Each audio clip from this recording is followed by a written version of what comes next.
ദൈവത്തിന് നന്ദിയോടെ സ്തോത്രം. എന്റെ പ്രിയപ്പെട്ടവരെ, നമുക്ക് ഈ പുതിയ ദിവസം കൂടെ കർത്താവ് തന്നല്ലോ. അല്പസമയം ഈ രാവിലെ സമയത്ത് ദൈവസന്നിധിയിലിരുന്ന് വചനം കേൾക്കുവാൻ, പ്രാർത്ഥിക്കാൻ നമുക്ക് വേർതിരിക്കാം. പുതിയ നിയമത്തിൽ നിന്നൊരു വേദഭാഗം വായിക്കാം. ശ്രദ്ധിക്കണേ. നിങ്ങളോ പ്രിയമുള്ളവരെ, നിങ്ങളുടെ അതിവിശുദ്ധ വിശ്വാസത്തെ ആധാരമാക്കി നിങ്ങൾക്ക് തന്നെ ആത്മീക വർധന വരുത്തിയും പരിശുദ്ധാത്മാവിൽ പ്രാർത്ഥിച്ചു നിത്യജീവനായിട്ട് നമ്മുടെ കർത്താവായ യേശുക്രിസ്തുവിന്റെ കരുണയ്ക്കായി കാത്തിരുന്നും കൊണ്ട് ദൈവസ്നേഹത്തിൽ നിങ്ങളെ തന്നെ സൂക്ഷിച്ചുകൊള്ളുവിൻ. സംശയിക്കുന്നവരായ ചിലരോട് കരുണ ചെയ്യുവിൻ. ചിലരെ തീയിൽ നിന്ന് വലിച്ചെടുത്ത് രക്ഷിപ്പിൻ. ജഡത്താൽ കറപിടിച്ച അങ്കി പോലും പകച്ചുകൊണ്ട് ചിലർക്ക് ഭയത്തോടെ കരുണ കാണിപ്പിൻ. വീഴാതെ വണ്ണം നിങ്ങളെ സൂക്ഷിച്ച് തന്റെ മഹിമാസന്നിധിയിൽ കളങ്കമില്ലാത്തവരായി ആനന്ദത്തോടെ നിർത്താൻ ശക്തിയുള്ളവനും നമ്മുടെ കർത്താവായ യേശുക്രിസ്തു മുഖാന്തരം നമ്മുടെ രക്ഷിതാവായ ഏകദൈവത്തിനു തന്നെ സർവകാലത്തിനു മുമ്പും ഇപ്പോഴും സദാകാലത്തോളം തേജസ്സും മഹിമയും ബലവും അധികാരവും ഉണ്ടാകുമാറാകട്ടെ. ആമേൻ. സ്തോത്രം. നമ്മുടെ രക്ഷകനായ കർത്താവിന്റെ അർത്ഥ സഹോദരനായി യൂദ ആത്മനിറവിൽ രേഖപ്പെടുത്തിയ വാക്കുകളാണ് പ്രാരംഭമായി വായിച്ചു കേട്ടത്. യൂദായുടെ ലേഖനം 1-ാം അധ്യായം, ഒരധ്യായമേ ഉള്ളൂ അതിന്റെ 20 മുതലുള്ള വാക്യങ്ങൾ. ഈ തിരുവഴുത്തിലൂടെ പരിശുദ്ധാത്മ നൽകുന്ന ആലോചന പ്രാപിക്കാൻ നമുക്ക് പ്രിയപ്പെട്ടവരെ പ്രാർത്ഥനയോടെ അല്പസമയം കാതോർക്കാം. കർത്താവ് എല്ലാ പ്രിയപ്പെട്ടവരെയും ഐശ്വര്യമായിട്ട് അനുഗ്രഹിക്കട്ടെ. കുഞ്ഞുങ്ങളെ, വായിച്ചു കേട്ട വേദഭാഗത്ത് നമ്മോട് വചനം പറയുന്ന 4 കാര്യങ്ങളുണ്ട്. എന്താ അത്? 20-21 വാക്യങ്ങൾ നോക്കൂ. ജയകരമായ ക്രിസ്തീയ ജീവിതം നയിക്കാൻ ആഗ്രഹിക്കുന്നതിന്റെ ഉത്തരവാദിത്വമാണ് അവിടെ ചൂണ്ടിക്കാണുന്നത്. എന്തൊക്കെയാ വീണ്ടെടുക്കപ്പെട്ടവന്റെ ഉത്തരവാദിത്വം? 1, നിങ്ങൾക്കു തന്നെ ആത്മിക വർധന വരുത്തണം.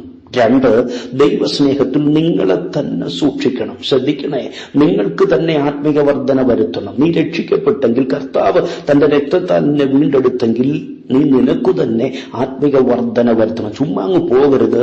എല്ലാ ദിവസവും ആത്മിക വർധന വരുത്തണം. 2, ദൈവസ്നേഹത്തിൽ നിങ്ങളെ തന്നെ സൂക്ഷിക്കണം. എന്ന് പറഞ്ഞാൽ കർത്താവ് എന്നെ സൂക്ഷിച്ചോളൂ എന്ന് പറഞ്ഞ് 120 വിട്ടു പോകരുത്. Praise the Lord. ദൈവം എന്നെ സൂക്ഷിച്ചോളൂ എന്ന് പറഞ്ഞ് എല്ലായിടത്തും ചെന്ന് കയറരുത്. നീ നിന്നെ തന്നെ സൂക്ഷിക്കണം. ആപത്തിലകപ്പെടാതെ, ശത്രു തൊടാതെ ദൈവം നിന്നെ സൂക്ഷിക്കും, ഉറപ്പാണ്. പക്ഷേ നീ നിന്നെ തന്നെ സൂക്ഷിക്കണം. Praise the Lord. ജയകരമായ ക്രിസ്തീയ ജീവിതം നയിക്കാൻ നാം നമ്മുടെ ഉത്തരവാദിത്വം നിർവഹിക്കണമെന്ന തിരുവചനം പഠിപ്പിക്കുന്നത്. എന്ന് പറഞ്ഞാൽ, ഞാൻ ദൈവത്തിന്റെ കയ്യിലല്ലേ, അതുകൊണ്ടെല്ലാം ദൈവം നോക്കിക്കൊള്ളൂ എന്ന് പറഞ്ഞ് ഉദാസീനരായിരിക്കാൻ സാധ്യമല്ല. നീ തന്നെ നിന്നെ സൂക്ഷിക്കണം. നിനക്കു തന്നെ ആത്മിക വർധന വരുത്തണം. സ്തോത്രം. ഇനി 22-23 വാക്യം നോക്കൂ. നാം നമ്മെ തന്നെ സൂക്ഷിച്ചാൽ പോരാ, നമുക്ക് തന്നെ ആത്മിക വർധന വരുത്തുന്നതുകൊണ്ട് മാത്രം ആയില്ല, മറ്റുള്ളവരെ കരുതാനും ബാധ്യസ്ഥരാണ്. 22-23 വാക്യം എന്താ പറയുന്നത്? സംശയിക്കുന്നവരായ ചിലരുണ്ട്, അവരോട് കരുണ ചെയ്യണം. ചിലരെ തീയിൽ നിന്ന് വലിച്ചെടുത്ത് രക്ഷിക്കണം. ജഡത്താൽ കറപിടിച്ച് അങ്കി പോലും പകച്ചുകൊണ്ട് ചിലർക്ക് ഭയത്തോടെ കരുണ കാണിക്കണം. സ്തോത്രം. ശ്രദ്ധിക്കൂ, ഒന്നുകൂടെ ഞാൻ പറയാം. 20-21 വാക്യങ്ങളിൽ നമ്മോട് തന്നെയുള്ള ഉത്തരവാദിത്വമാണ്. എന്നാൽ 22-23 വാക്യങ്ങളിൽ നമുക്ക് സമൂഹത്തോടുള്ള ഉത്തരവാദിത്വം വെളിപ്പെടുത്തുന്നു. ഇനി 24-25 വാക്യങ്ങൾ നോക്കൂ. സ്തോത്രം. വീഴാതെ വണ്ണം നിങ്ങളെ സൂക്ഷിച്ച് തന്റെ മഹിമാസന്നിധിയിൽ കളങ്കമില്ലാത്തവരായി നിന്നെ ആനന്ദത്തോടെ നിർത്തി തന്റെ ഉത്തരവാദിത്വം നിർവഹിക്കുന്ന ദൈവത്തെ കാണുന്നു. ഹല്ലേലൂയ. സ്തോത്രം. ആമേൻ. ദൈവം വരവേൽപ്പിച്ച ഉത്തരവാദിത്വം വിശ്വസ്തയോടെ നിർവഹിക്കുന്ന പ്രിയ സഹോദരങ്ങളെ, ധൈര്യപ്പെട്. ദൈവം നിന്നെക്കുറിച്ചുള്ള തന്റെ ഉത്തരവാദിത്വം നിർവഹിക്കും. നിന്റെ കുഞ്ഞുങ്ങളുടെ കാര്യത്തിൽ ദൈവം തന്റെ ഉത്തരവാദിത്വം നിർവഹിക്കും. സ്തോത്രം. അവരുടെ വിദ്യാഭ്യാസ കാര്യത്തിൽ ദൈവം തന്റെ ഉത്തരവാദിത്വം നിർവഹിക്കും. വഹപ്രായമെത്തിയോ ഭാരപ്പെടണ്ട.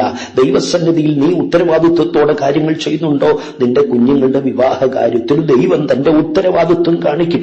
ആദാമിന്റെ കാര്യത്തിൽ കാണിച്ച ഉത്തരവാദിത്വം നിന്റെ തലമുറയുടെ ജീവിതത്തിലും ദൈവം കാണിക്കും. ഉപജീവന കാര്യത്തിൽ ജോലിയില്ലാതെ എന്നും കഷ്ടപ്പെടത്തില്ലെന്നേ, ഉപജീവന കാര്യത്തിൽ ദൈവം തന്റെ ഉത്തരവാദിത്വം കാണിക്കും. സ്തോത്രം. വിശ്വസ്തയോടെ കർത്താവിനെ സേവിക്കുന്ന ദൈവദാസനെ, അഭിഷിക്തനെ, താങ്കളുടെ ശുശ്രൂഷാ മേഖലയിൽ ദൈവം തന്റെ ഉത്തരവാദിത്വം കൃത്യമായി നിർവഹിക്കും.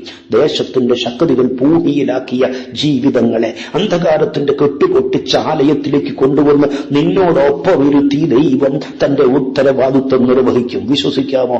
മനസാക്ഷി കുറ്റം വിധിക്കുന്ന തരത്തിൽ ഒരു വ്യക്തിയെ തൊട്ട് ദൈവാത്മാവ് പറയുക, മനസാക്ഷി കുറ്റം വിധിക്കുന്ന തരത്തിൽ താങ്കളൊന്നും ചെയ്തിട്ടില്ല, പക്ഷേ അനുഗ്രഹപ്രദമായി നടന്നു വന്ന പ്രസ്ഥാനം, ആ ബിസിനസ് അനുദിനം അധപ്പതനത്തിലേക്ക്, നഷ്ടത്തിലേക്ക് പോവുകയാ. കുഞ്ഞേ, ദൈവത്തിന്റെ ആത്മാവ് താങ്കളോട് ആലോചന പറയുന്നു. സഹപ്രവർത്തകർ ഉത്തരവാദിത്വം കാണിച്ചില്ലെങ്കിലും, അത് ജോലി ചെയ്യുന്ന തൊഴിലാളികൾ ശമ്പളം പറ്റിയിട്ട് ഉത്തരവാദിത്വം കാണിച്ചില്ലെങ്കിലും, ഈ വിഷയത്തിൽ ദൈവം തന്റെ ഉത്തരവാദിത്വം നിർവഹിക്കും യേശുവിന്റെ നാമത്തിൽ. പ്രിയരെ, ഈ തിരുവചന ഭാഗം പൂർണ്ണമായിട്ട് ധ്യാനിക്കാൻ ഇന്നത്തെ ദിവസം കൊണ്ട് നമ്മുടെ മുമ്പിൽ സമയമില്ല. ഇന്ന് മാത്രമായി കഴിയില്ലല്ലോ. അടുത്ത ചില ദിവസങ്ങൾ കൂടെ നമുക്ക് ആ വിഷയത്തിലേക്ക് ആഴത്തിൽ ഇറങ്ങിപ്പോകാം എന്ന് കരുതുകയാണ്. സ്തോത്രം. ഇന്ന് ഇത് മുഴുവൻ ചിന്തിക്കാൻ സമയമില്ലാത്തതുകൊണ്ട് എന്റെ ഹൃദയത്തിൽ പരിശുദ്ധാത്മാവ് ആഴത്തിൽ സ്പർശിച്ച ഒരു വാക്യം, അത് 23-ാം വാക്യമാണ്. അതിൽ തന്നെ നോക്കൂ, എഴുതിയിരിക്കുന്നു, ചിലരെ തീയിൽ നിന്ന് വലിച്ചെടുത്ത് രക്ഷിപ്പിൻ. ചിലരെ തീയിൽ നിന്ന് വലിച്ചെടുത്ത് രക്ഷിക്കും. ഈ ആഹ്വാനമാണ് പരിശുദ്ധാത്മാവ് നൽകിയത്. ചിലരെ തീയിൽ നിന്ന് വലിച്ചെടുത്ത് രക്ഷിക്കണം. ഇത് വീണ്ടെടുക്കപ്പെട്ട ഓരോ ദൈവവൈതലിന്റെയും കടമയാകട്ടെ, ഉത്തരവാദിത്വം, ഒഴിച്ചുകൂടാനാവാത്ത ബാധ്യതയാണ്. പരിശുദ്ധാത്മാവ് നമ്മോട് ഓരോരുത്തരോടും ആവശ്യപ്പെടുകയാ, കുഞ്ഞേ, നീ രക്ഷിക്കപ്പെട്ടവനല്ലേ, ചിലരെ കൂടെ തീയിൽ നിന്ന് വലിച്ചെടുത്ത് രക്ഷിക്കണം. ഒത്തിരി പേര് രക്ഷിക്കാൻ പറ്റിയില്ലെങ്കിലും ഹല്ലേലൂയ, നിന്നോടടുത്തുള്ള നിന്റെ അയൽവാസികളെ, നിന്നെ സ്നേഹിക്കുന്ന, നിനക്ക് വേണ്ടി കൈ തുറക്കുന്ന, നിന്നെ ഓർക്കുന്ന, നിന്നോട് സംസാരിക്കുന്ന ചിലരെയെങ്കിലും തീയിൽ നിന്ന് വലിച്ചെടുത്ത് രക്ഷിക്കണം. സ്തോത്രം. സമൂഹത്തോടുള്ള നമ്മുടെ ഉത്തരവാദിത്വത്തിൽ 3 കാര്യങ്ങളല്ലേ പറഞ്ഞിരിക്കുന്നത്. നോക്കൂ, സംശയിക്കുന്നവരായ ചില മനുഷ്യരുണ്ട്, അവരോട് കരുണ കാണിക്കണം. 2, തീയിലകപ്പെട്ടുപോയ മനുഷ്യരുണ്ട്, അവരെ വലിച്ചെടുത്ത് രക്ഷിക്കണം. 3, ജഡത്തിന്റെ കറ പിടിച്ച പാപത്തിന്റെ ആഴത്തിൽ ആണ്ടുകിടക്കുന്ന ചിലരുണ്ട്, അവരോട് കരുണ കാണിക്കണം. ഇതിൽ 2ാമത്തെ കാര്യമാണ് ചിലരെ തീയിൽ നിന്ന് വലിച്ചെടുത്ത് രക്ഷിക്കുക എന്നുള്ളത്. എന്റെ കുഞ്ഞുങ്ങളെ, നാം പ്രാർത്ഥനയോടെ നമ്മുടെ ചുറ്റുമൊന്ന് നമ്മുടെ സമൂഹത്തിലേക്ക് ഒന്ന് തല ഉയർത്തി നോക്കിയാൽ എരിതിയിൽ കിടന്ന് ഞരങ്ങിക്കരയുന്ന അനേകായിരങ്ങളെ കാണാൻ കഴിയും. സ്തോത്രം. അവരിൽ ചിലരെയെങ്കിലും തീയിൽ നിന്ന് വലിച്ചെടുത്ത് രക്ഷിക്കാൻ, അവരനുഭവിക്കുന്ന പ്രതികൂലത്തിന്റെ തീച്ചൂളയിൽ നിന്ന് വലിച്ചെടുത്ത് രക്ഷിക്കാൻ, കഷ്ടതയുടെ തീച്ചൂളയിൽ നിന്ന് വലിച്ചെടുത്ത് രക്ഷിക്കാൻ ദൈവം തന്റെ ജനത്തോട് ആവശ്യപ്പെടുകയാണ്. സഹോദരങ്ങളെ, ആളിപ്പടരുന്ന അഗ്നി നമുക്കറിയാം. വെളിച്ചം തരുന്ന, ചൂട് തരുന്ന, മുച്ചൂടും ദഹിപ്പിക്കുന്ന അഗ്നി നാം കണ്ടിട്ടുണ്ട്. അതിന്റെ ഗുണവും ദോഷവും ഒക്കെ അനുഭവിച്ചിട്ടുമുണ്ട്. എന്നാൽ അത് മാത്രമല്ല, വേറെയും ചില തീയുണ്ടെന്ന് വചനം സാക്ഷ്യപ്പെടുത്തുന്നു. അതെന്തൊക്കെയാ? അതാ നമ്മൾ 2 ദിവസങ്ങളിൽ ചിന്തിക്കാൻ ആഗ്രഹിക്കുന്നത്. നിരവധിയായ ദൈവകുഞ്ഞുങ്ങളെ നിരന്തരം പൊള്ളിക്കുന്ന, ചുട്ടുനീറ്റുന്ന ഒരു തീയെക്കുറിച്ച് യാക്കോബ് പറയുന്നുണ്ട് തന്റെ ലേഖനത്തിൽ 3:6. യാക്കോബ് 3:6.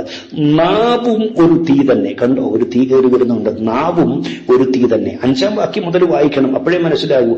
നാവ് ചെറിയ അവയവമെങ്കിലും വളരെ വമ്പു പറയുന്നു. കുറഞ്ഞ തീ വളരെ വലിയ കാട് കത്തിക്കുന്നു. അതുപോലെ നാവും ഒരു തീ തന്നെ.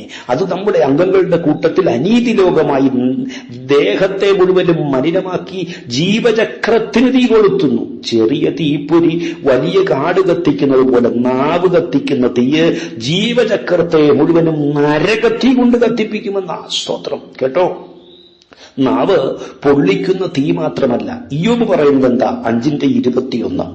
നാവ് ഒരു ചമ്മട്ടിയാണ്.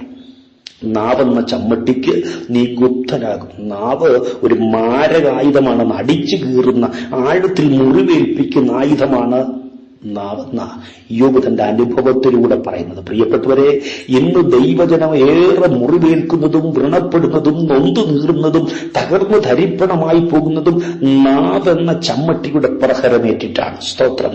നാവെന്ന ചമ്മട്ടിയുടെ പ്രഹരമേറ്റ് തളർന്നിരിക്കുന്ന ജീവിതങ്ങൾ ഈ സന്ദേശം കേൾക്കുന്നുണ്ട്. അതെ, നാവും ഒരു തീ തന്നെ. നാവിന്റെ തീയിൽ വെന്തു നീറിക്കഴിയുന്നവരെ തീയിൽ നിന്ന് വലിച്ചെടുത്ത് രക്ഷിക്കാൻ ദൈവം തന്റെ കുഞ്ഞുങ്ങളോട് ആവശ്യപ്പെടുകയാണ്. സ്തോത്രം. സത്യദൈവത്തെ ആരാധിക്കാൻ വേണ്ടി വിളിച്ചു വേർതിരിക്കപ്പെട്ട ദൈവത്തിന്റെ പൈതലെ, നിന്റെ നാവ് ആരെയും പൊള്ളിക്കാൻ ഉപകരിക്കരുത്. അത് മാത്രമല്ല, നാവിന്റെ തീയിൽ നീറിക്കഴിയുന്നവരുണ്ടെങ്കിൽ അവരെ ആ തീയിൽ നിന്ന് വലിച്ചെടുത്ത് രക്ഷിക്കാനും നിനക്ക് ബാധ്യതയുണ്ട്. ഒരു ചോദ്യം നിങ്ങളുടെ മനസ്സിൽ ഇപ്പോൾ ഉയർന്നേക്കാം, ഇതെങ്ങനെ സാധിക്കും? തീയിൽ കിടക്കുന്നവനെ എങ്ങനെ വലിച്ചെടുക്കും? മക്കളെ, ഈ കാര്യം ചെയ്യാൻ കർത്താവ് നിന്നെ നിയോഗിച്ചെങ്കിൽ അതിനുള്ള പ്രാപ്തിയും ദൈവം നൽകിത്തരും. സ്തോത്രം. അതെ, രക്ഷിക്കപ്പെട്ട ദൈവമക്കൾ ചൂട് പിടിപ്പിക്കുന്നവരാകരുത്. സദൃശവാക്യങ്ങൾ 11:25 തണുപ്പിക്കുന്നവന് തണുപ്പ് കിട്ടും. അതല്ലേ പൗലോസ് പറയുന്നത് 1 കൊരിന്ത്യർ 16:18. അവർ എന്റെ മനസ്സും നിങ്ങളുടെ മനസ്സും തണുപ്പിച്ചല്ലോ, ഇങ്ങനെയുള്ളവരെ മാനിച്ചുകൊള്ളുവിൻ. അതെ, തണുപ്പിക്കുന്നവന് തണുപ്പ് കിട്ടും. സ്തോത്രം. നോക്കൂ, നീറോയുടെ ക്രൂരത കാട്ടുതീ പോലെ ആളിപ്പടരുന്ന കാലത്ത് ഫിലേമോൻ എന്ന ദൈവവൈദ്യനോട് പൗലോസ് പറയുന്നു, ഫിലേമോൻ 1:7, സഹോദര, നീ വിശുദ്ധന്മാരുടെ ഹൃദയം തണുപ്പിച്ചതുകൊണ്ട് ഞാൻ സന്തോഷിക്കുന്നു. അതേ പ്രിയപ്പെട്ടവരെ, നമ്മുടെ നാവ് മറ്റുള്ളവരെ പൊള്ളിക്കുന്ന തീയായി മാറരുത്. കർത്താവ് ആലോചന പറയുമ്പോൾ അംഗീകരിക്കാൻ കഴിയുമെങ്കിൽ തീ കത്തിക്കുന്ന നിന്റെ നാവ് തണുപ്പിക്കുന്ന നാവായി മാറും. സ്തോത്രം. ആമേൻ.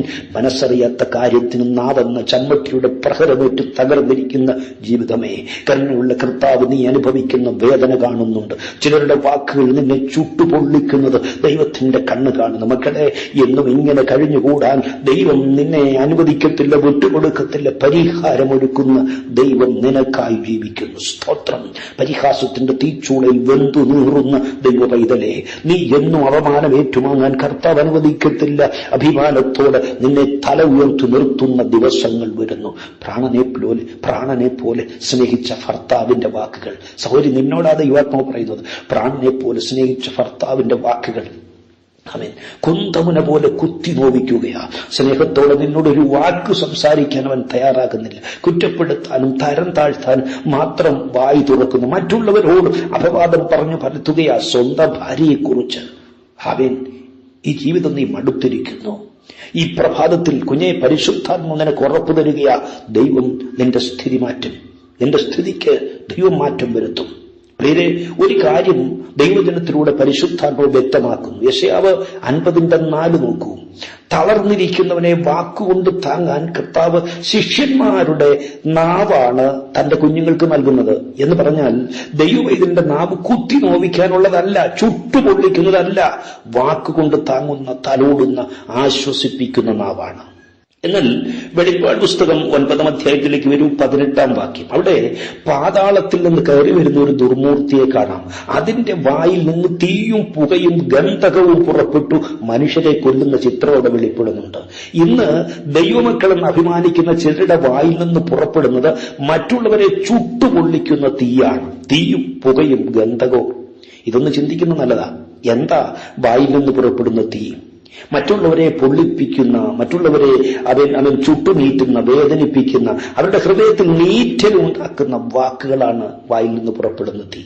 കുഞ്ഞെ, നിന്റെ നാവിൽ നിന്ന് ഈ തീ പുറപ്പെട്ടാൽ അതിന്റെ പിന്നിൽ പാതാള ശക്തിയുടെ വ്യാപാരമുണ്ട്. അംഗീകരിച്ചാലും ഇല്ലെങ്കിലും അത് ഊന്നി പറയാൻ എന്റെ ഹൃദയത്തിൽ പ്രേരണയുണ്ട്. Praise the Lord. വായിൽ നിന്ന് തീ മാത്രമല്ല, പുകയും ഗന്ധകവും പുറപ്പെടുന്നു എന്നാ വായിക്കുന്നത്.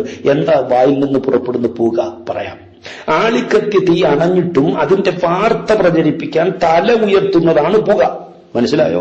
ഏതെങ്കിലും ദൈവദാസന്മാരുടെ ജീവിതത്തിൽ, വ്യക്തികളുടെ ജീവിതത്തിൽ, അവരുടെ കുടുംബങ്ങളിൽ, സഭയിൽ ഒക്കെ നടക്കുന്ന സംഭവങ്ങൾ എന്ന് പറഞ്ഞാൽ ആളിക്കത്തിയ തീയ്. അത് അണഞ്ഞാലും അതിന്റെ വാർത്ത പ്രചരിപ്പിച്ചുകൊണ്ട് നടക്കുന്നവരുണ്ട്. അവരുടെ വാക്കുകളാണ് വായിൽ നിന്ന് പുറപ്പെടുന്ന പുക. സ്തോത്രം. മറ്റുള്ളവരുടെ ജീവിതത്തിൽ കത്തിക്കയറിയ പാപത്തെക്കുറിച്ച് പറഞ്ഞുകൊണ്ട് നടക്കുന്നവർ ഓർക്കണേ, നിന്റെ വായിൽ നിന്ന് പുറപ്പെടുന്നത് പിശാചിന്റെ ഉൽപ്പന്നമാണ്. സ്തോത്രം.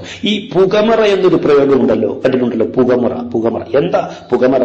ചില ഉത്തരേന്ത്യൻ ഗ്രാമങ്ങളിലൊക്കെ കർഷകരെ തങ്ങളുടെ പാടശേഖരങ്ങൾ വൃത്തിയാക്കി ഒടുവിൽ അവശിഷ്ടങ്ങളെല്ലാം കൂടെ കൂട്ടിയിട്ട് കത്തിക്കും. അതിന്റെ പുക നിമിത്തം അടുത്ത് നിൽക്കുന്നവരെ പോലും, മറ്റു പട്ടണങ്ങളിൽ വെച്ച് പോലും അടുത്ത് നിൽക്കുന്നവരെ പോലും കാണാൻ കഴിയാത്ത അവസ്ഥ. ഇതിനെയാണ് പുകമറ എന്ന് വിളിക്കാവുന്നത്. ഒരു ചെറിയ ഉദാഹരണത്തിലൂടെ ഞാനിത് തെളിയിക്കാം. സ്തോത്രം. വായിൽ നിന്ന് എങ്ങനെയാണ് ഈ പുകമറ വരുന്നത്? സ്തോത്രം. ഒരാള്, എന്റെ പ്രിയപ്പെട്ടവരെ, നിങ്ങളെ ഒരാളെ വിളിച്ചു പറഞ്ഞെന്നിരിക്കട്ടെ, അയ്യോ, അവൻ നിന്നെക്കുറിച്ച് അച്ഛാ, അമ്മാമേ, പാസ എന്തെല്ലാം പറഞ്ഞെന്നറിയാമോ? ഞാനായിട്ടൊന്നും പറയുന്നില്ല, ഇത്രയും മതി. പിന്നെ മറ്റേ വ്യക്തിയെ കാണുമ്പോൾ എന്തായിരിക്കും താങ്കളുടെ മനോഭാവം? മിണ്ടാൻ പറ്റുമോ? സ്നേഹിക്കാൻ പറ്റുമോ? എന്താ സംഭവിച്ചത്? നിങ്ങളെ വിളിച്ചയാൾ, നിങ്ങളോട് സംസാരിച്ചയാൾ ഉണ്ടാക്കിയ പുകമറയ്ക്കുള്ളിലാണ് താങ്കൾ ഇപ്പോൾ കഴിയുന്നത്. ഒന്നും പറഞ്ഞതുമില്ല, കേട്ടവന്റെ മനസ്സ് നീറിപ്പുകയാൻ ഇടവരുത്തുകയും ചെയ്തു. ഇതാണ് പുകമറ. കുഞ്ഞുങ്ങളെ, നമ്മുടെ വായിൽ നിന്ന് പുക പുറപ്പെടരുത്. അങ്ങനെ സംഭവിക്കുന്നെങ്കിൽ അഗാധകൂപത്തിന്റെ ശക്തി നിന്നെ സ്വാധീനിച്ചിരിക്കുന്നു എന്ന് വ്യക്തം. ഇങ്ങനെയുള്ള സന്ദേശം കേട്ടിരിക്കാൻ പ്രയാസമാണ്, എനിക്കറിയാം. പക്ഷേ പരിശുദ്ധാത്മാവ് നൽകുന്നത് മറച്ചു വയ്ക്കാതെ പറയുക എന്നുള്ളത് ഒരു സുവിശേഷകൻ എന്ന നിലയിൽ എന്റെ ഉത്തരവാദിത്തമായതുകൊണ്ട്, എന്റെ സഹോദരങ്ങൾ അനുഗ്രഹിക്കണമെന്ന് ആഗ്രഹമുള്ളതുകൊണ്ട് പറഞ്ഞു പോവുകയാണ്. അവരുടെ വായിൽ നിന്ന് തീയും പുകയും മാത്രമല്ല ഗന്ധകവും പുറപ്പെട്ടു എന്നാ വായിക്കുന്നത്. വായിൽ നിന്ന് പുറപ്പെടുന്ന ഗന്ധകം.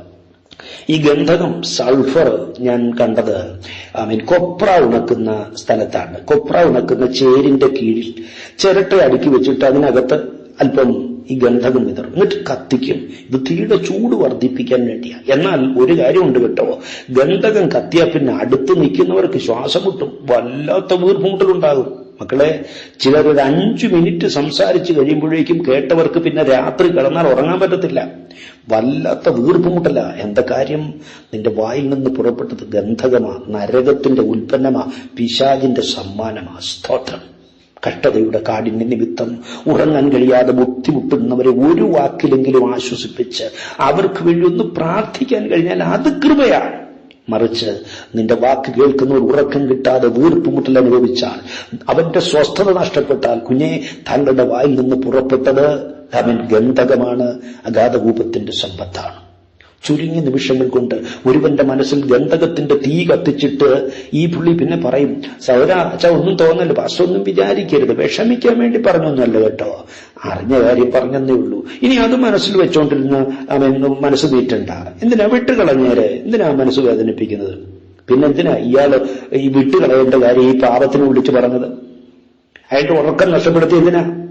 സ്വസ്ഥത കെടുത്തിയത് കണക്കു പറയേണ്ടി വരും. അത് മറന്നു പോകരുത്.